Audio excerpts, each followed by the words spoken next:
You know, looking out my window here in Wisconsin, it's just another gray, melancholy, just dreary day. And on days like this, one of the only solace to really take is our melancholy is nothing compared to our fellow division rival fans if this Packer transition actually works out.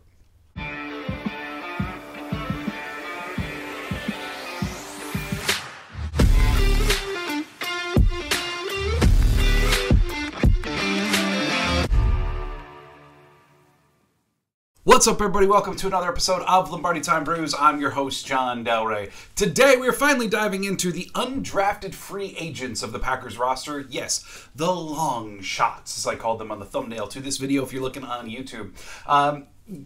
All told, the Packers signed 12, what I believe to be 12, undrafted free agents. We'll get there in just a second. And then they concluded their rookie minicamp over the last couple of days, and today they announced that they signed 3 of those gentlemen to officially join the offseason roster.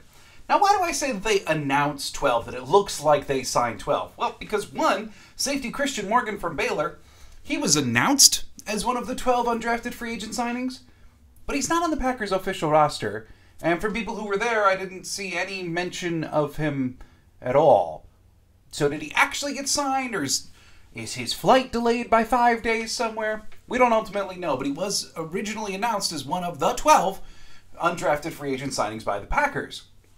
Now, if that's the case, if he was indeed signed, plus you add on these 3 individuals, that puts them at the roster limit. So, keep in mind, they do have 1 extra roster spot because of their international pathway player, Oguanagu, added onto the roster to allow them to carry 91 on their offseason roster as opposed to 90. And there's a lot more rules that come into play with that, as we may talk about as we get closer, assuming he develops in training camp.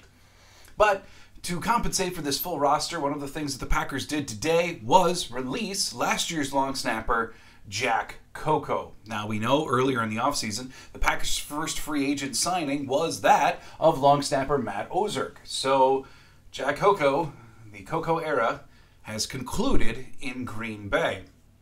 Also of roster significance, tight end Marcedes Lewis is by all accounts going to be moving on. Yes, Sports Illustrated Bill Huber the other day put out a tweet, this was late last night, Sunday night, saying that according to his team source, the Packers were not going to be re-signing Marcedes Lewis. Shortly after that got put out, Marcedes himself put out a tweet saying, "It's about the journey. Love the journey that you're on." Certainly seeming to imply that his journey was going to be heading elsewhere. Now, I did talk in last week's video about different free agents that the Packers may want to get. And look, I understand the leadership angle around Marcedes Lewis, especially with how young the Packers are at tight end. But if you're interested in the market of just a blocking extraordinaire tight end, then perhaps you may want to go look at Max Williams from Arizona, who is still a free agent and grades out in terms of the blocking department, both run and pass, nearly as well as Marcedes Lewis, big dog himself. So if the Packers are looking for that blocking prowess, maybe look there. Otherwise, we're just rolling forward with the young group at tight end, the frat pack of Tyler Kraft and Luke Musgrave, as I've seen them referred to on Twitter every so often. So who are these 15 undrafted rookies that the Packers have now? 12 originally signed after the draft, 3 after the rookie minicamp tryouts of this last week. Well, just to give you the full-on list, and, you know, we're going to be talking through a bunch of them today. These are brief scouting reports, good, bad, that's about it. And keep in mind, for some of these guys, finding info is kind of tough. They didn't maybe have the most noteworthy collegiate careers. So some of them had to dive into kind of some local news sources, or, you know, even some of the national things were very, very not detailed when it came to these individuals. So who are they? One would be wide receiver Malik Heath from Mississippi. Another wide receiver, Deuce Watts from Tulane. Tight end Cameron McDonald from Florida State. Tight end fullback Henry Pearson from Appalachian State. Offensive tackle Kadeem Telford from UAB. Guard Chuck Filiaga from Minnesota. Defensive lineman Jason Lewin from Illinois State. Outside linebacker Keshawn Banks from San Diego State. Outside linebacker Brenton Cox Jr. from Florida. Linebacker Jimmy Phillips Jr. from SMU. Safety Christian Morgan from Baylor. Maybe. Safety Benny Sapp, the third from Northern Iowa.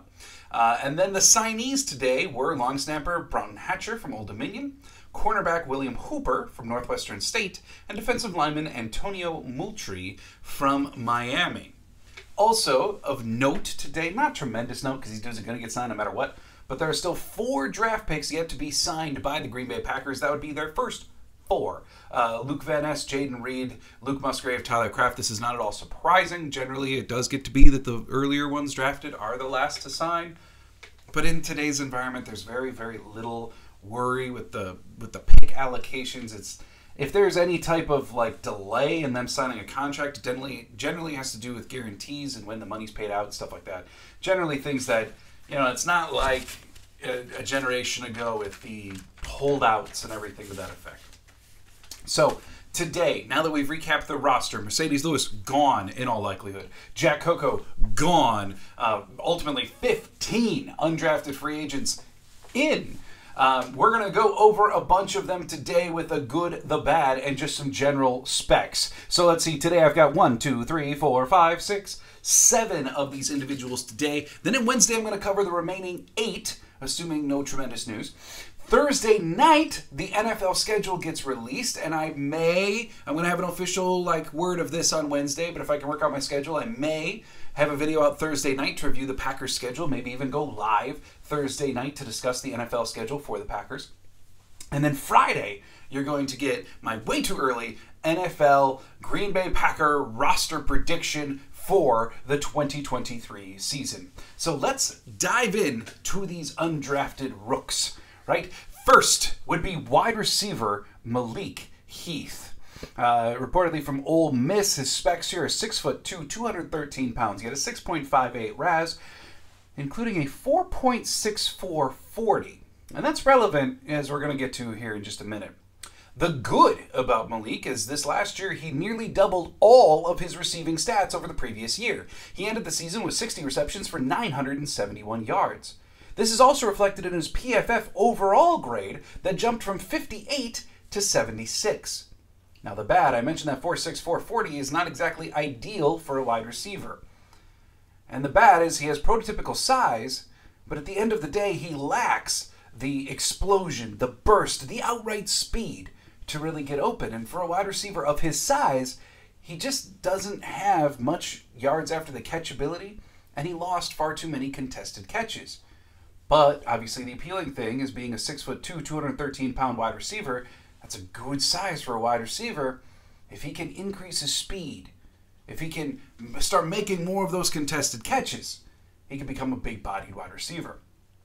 Next up on the list would be tight end Cameron McDonald from Florida State. Spec 6'4", 237 pounds, a 2.52 RAS.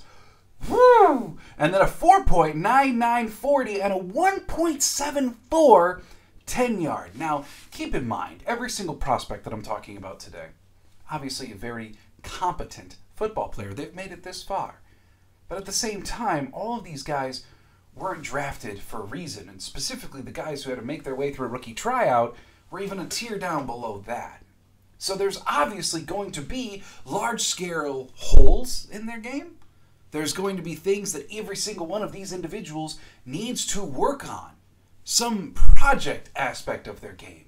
Or their athletic traits just haven't been up to snuff thus far. Cameron McDonald, he did show tremendous prowess of being a blocker at FSU. And he does have even some H-back experience currently habitated by Josiah DeGuara in the Packers scheme. But the bad, he does find pockets well, but this man just has not presented himself as a natural receiver. You know, he had 3 drops last year in college. The 2 years before that, he had 0. Pair that with the athletic traits of a 2.52 RAS, 4.99 40, and a 1.74 10-yard, and this just doesn't have the makings of an uber athletic individual, especially for how the Packers seem to like their tight ends. So, could he make it? Sure. He's a big-bodied blocker.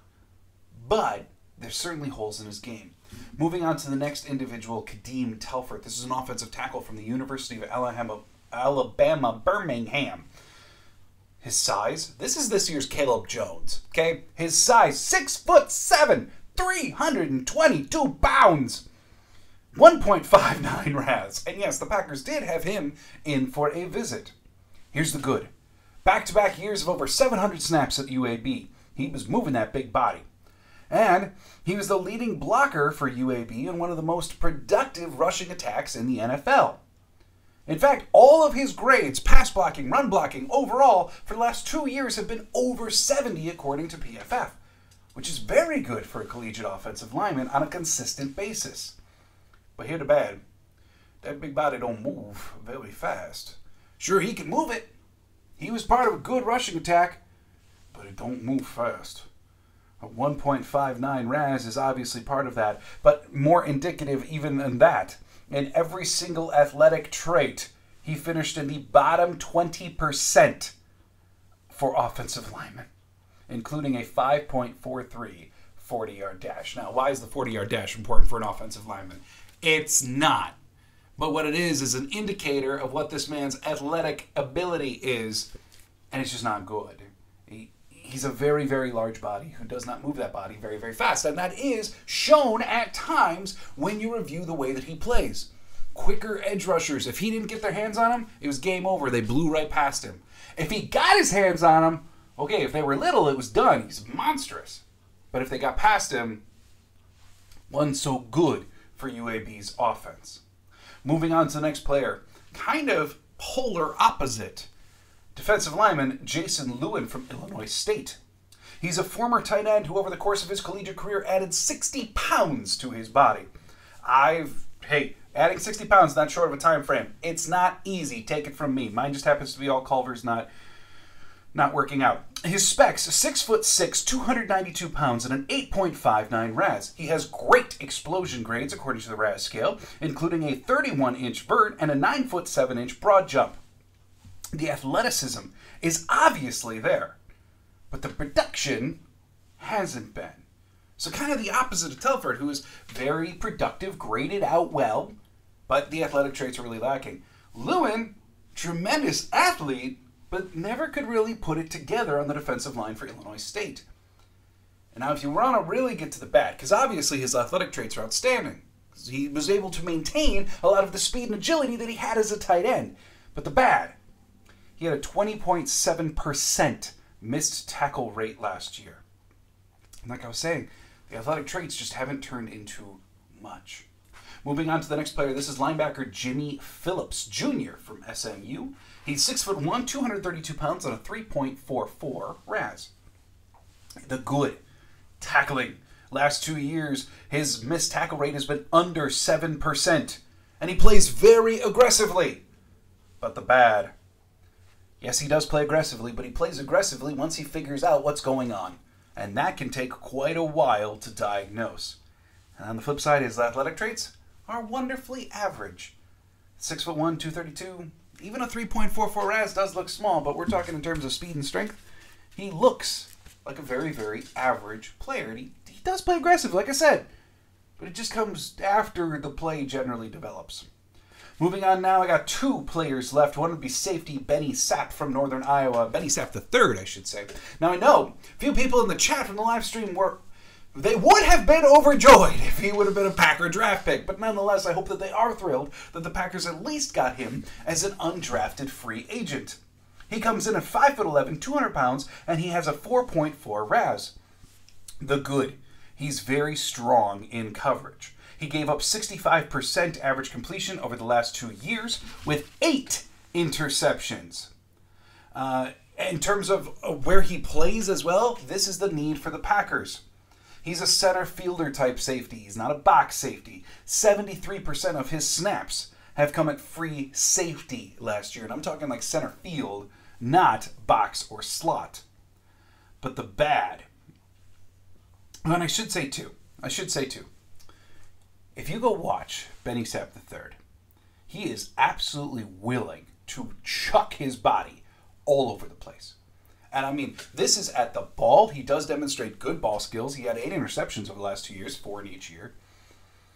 And he's willing to just dive at ball carriers. It's tremendous. I mean, he is willing to throw his body all over the place. But the bad, does he have, in spite of having good coverage skills and the production to go with it, does he have that defining athletic trait that he's going to stand out above what is a perfectly average crop? And what I mean is, the Packers safety room is already completely full of what you'd consider maybe average safeties. Does Benny Sapp, is his coverage skill good enough to actually make waves, especially considering that he was going against, at times, relatively inferior competition at the collegiate level? And so with Benny Sapp, it's not so much a negative. There's not so much like one thing in his game that I was like, oh, he's awful at that. It's more like, what's he really, really good at that he can carve out a role with the Green Bay Packers or any other team as his journey may take him through the NFL. And then the last player I'm going to talk about was one of those signings today. This would be William Hooper, the cornerback from Northwestern State. He comes in at 6 foot even, 185 pounds. No RAS score to be found on this guy. Here's the good. For a cornerback, the man can tackle. He's accomplished 70 of his 75 career tackle attempts. One of the best tackling corners in college football, especially on the boundary. But the bad. Last year was the best passer rating that he had given up in the last 3 years, the years he had actually had substantial playing time. He gave up a quarterback rating of 77.3. And all that was despite only giving him a 38% catch percentage. So, there you have it. The Packers have some questions to answer on Hooper as to why that rating was so high when he only gave up 38%. Was it because he gave up a lot of yak? Were they high leverage throws, etc., etc.? So there you have it, the rundown on a bunch of the Packers' undrafted free agents. Now, you may be thinking, these are just undrafted free agents. Honestly, who cares? Like, this is just too much. But the truth is, when looking, and I believe Bill Huber included this in an article, when agents are evaluating where to have their undrafted free agents sign, of course there's money on the table, right? Different teams give different amounts of money to get these undrafted guys, different signing bonus totals to get them in on their roster for the offseason. Well, the Green Bay Packers don't do that. They don't generally give these big signing bonuses like some other teams do. What they do is they actually give a fair opportunity to make the roster. Look no further than a guy like Tramon Williams, right? The Green Bay Packers historically have given chances to guys who were undrafted free agents. So I cover the good and bad in their games now, because in the event that when we're in training camp in August and we're sitting there under the bright sun on the bleachers of Lambeau, or you're comfy on your couch just checking out new videos, new podcasts, whatever, when you hear these guys highlighted, you can think back to, I know the strengths and the deficiencies in their game. That player is still bad at that, or that player is getting better. Maybe they stand a chance. And then if all of the stars align, maybe we have our next Tramon Williams. Thanks so much for checking out Lombardi Time Brews today. On Wednesday, like I said, I'll be covering all the other long shots on the roster, all the other UDFAs, and then Friday will be my way too early NFL roster prediction. And Thursday, maybe going live, maybe just doing a video. I don't know. Let me figure out my life a little bit. I'll have an official word for you on Wednesday, covering the NFL schedule. And then, I'm going to let you in on one little thing. I'm still waiting for the ink to dry, but next week I may have to abridge the schedule a little bit because I have a very, very exciting new opportunity that once I can share with you, I most certainly will be.